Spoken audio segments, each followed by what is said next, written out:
Hello my dear family, అందరూ బాగున్నారా? ఈరోజు మీతో నేను మన ఇంట్లో చేసే సేమియా చిత్రాన్నం రెసిపీని అయితే మీతో షేర్ చేసుకుంటూ ఉన్నానండి. ఫస్ట్ టైం కనుక మన ఛానల్ని ఈరోజే చూస్తూ ఉంటే ఛానల్ని సబ్స్క్రైబ్ చేసుకోండి. వీడియోలు నచ్చితే లైక్ చేయండి, షేర్ చేయండి. సేమియా ఉప్మా తిని బోర్ కొట్టింటే మాత్రం ఒక్కసారి నేను చెప్పినట్లుగా సేమియాతో ఇలాగ చిత్రాన్నం ఇన్స్టెంట్గా ఎలా తయారు చేయాలో చూసేయండి. చాలా అద్భుతంగా ఉంటుందండి. రుచి మాత్రం వేడివేడిగా సర్వ్ చేశారంటే మీ చిత్రాన్నానికి ఫ్యాన్ అయిపోయి తీరాల్సిందే. మరి అసలు ఆలస్యం చేయకుండా వీటి కొలతలేంటి, ఎలా చేశాను అనేది వీడియోలకు వెళ్ళిపోదామా. మరి ఫస్ట్ స్టవ్ పైన కొంచెం మందంగా ఉండే బాండ్లీ పెట్టుకున్నాను. తర్వాత 2 టేబుల్ స్పూన్స్ ఆయిల్ అయితే వేసుకున్నానండి. ఇక్కడ నార్మల్ సేమియా కనుక మీరు యూజ్ చేసినట్లయితే ఈ ప్రాసెస్ కంటే ముందు సేమియాని ఫ్రై చేసుకోవాల్సి ఉంటుందండి. నేను ఇక్కడ అనిల్ సేమియా అని చెప్పి సన్న సేమియాని యూజ్ చేస్తూ ఉన్నాను. ఆయిల్ కొంచెం కాగిన తర్వాత పోపు దినుసులన్నీ కూడా వేసుకోవాలి 1 by 1. ఆవాలు, జీలకర్ర, మినపప్పు, శనగపప్పు. ఇక చిత్రాన్నం అంటేనే మనం కంపల్సరీగా జీడిపప్పు కానీ లేదా పల్లీలను కానీ వేసుకుంటాం కదా. ఇక్కడ నేనైతే పల్లీలు ఒకటే వేస్తూ ఉన్నాను. అన్నీ వేసి సన్నని సెగ పైన కొద్దిసేపు ఫ్రై చేసుకోవాలి. పోపు వేయించేటప్పుడు ఎప్పుడు కూడా హై ఫ్లేమ్లో పెట్టి వేయించుకోకూడదండి. ఎప్పుడు కూడా లో ఫ్లేమ్లో వేయించుకోవడం వల్ల మనకు చల్లారిన తర్వాత కూడా ఈ సేమియా చిత్రాన్నం అనేది పంటికి తగులుతూ మధ్య మధ్యలో చాలా రుచిగా ఉంటాయి పోపు దినుసులు. ఇంకా పోపు దినుసులు కొంచెం వేగిన తర్వాత పచ్చిమిర్చి ముక్కల్ని ఇలాగ కట్ చేసేసుకొని వేసుకోవాలి. తర్వాత కొంచెంగా పసుపు, పచ్చికరివేపాకును కూడా ఇక్కడ యాడ్ చేస్తూ ఉన్నాను నేను.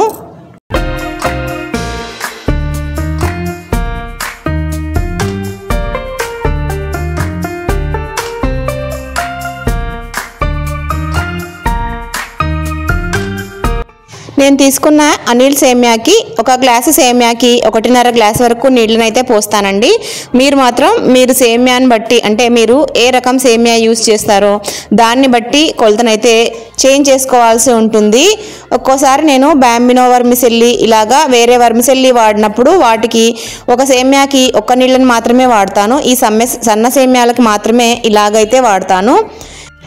నీళ్లు వేసిన తర్వాత రుచికి సరిపడినంత ఉప్పును కూడా వేసేసి మూతను ఉంచి నీళ్లను ఇలాగా తెల్లగాగనివ్వాలి. ఇలాగా బాగా వాటర్ బాయిల్ అయితేనే మనకు వెంటనే సేమియా వేస్తూనే బాగా ఉడికిపోతుంది.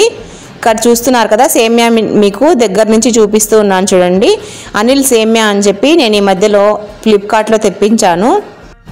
సేమియా వేసిన తర్వాత ఒకసారి అంతా కూడా కలిసేటట్టు బాగా కలిపేసుకొని మూతను ఉంచి కొంచెం లో ఫ్లేమ్లో వీటిని ఉడికించుకోవాలి. జనరల్గా చిత్రాన్నం అంటే మనం ముందుగా సేమియాను ఉడికించి తర్వాత పోపు వేసి నార్మల్గా చిత్రాన్నం ఎలా చేస్తామో అలా చేసుకుంటాం కదా. ఎప్పుడైనా టైం లేనప్పుడైతే నేను ఇంట్లో ఈ విధంగానే చేసుకుంటానండి. ఇలా చేసినా కూడా సేమియా చిత్రాన్నం అనేది చాలా రుచిగా ఉంటుంది. ఇలాగా 5 to 6 మినిట్స్ కుక్ చేసిన తర్వాత మూతను ఓపెన్ చేసి లాస్ట్లో స్టవ్ ఆఫ్ చేసిన తర్వాత ఇలాగా నిమ్మకాయని పిండుకోవాలండి.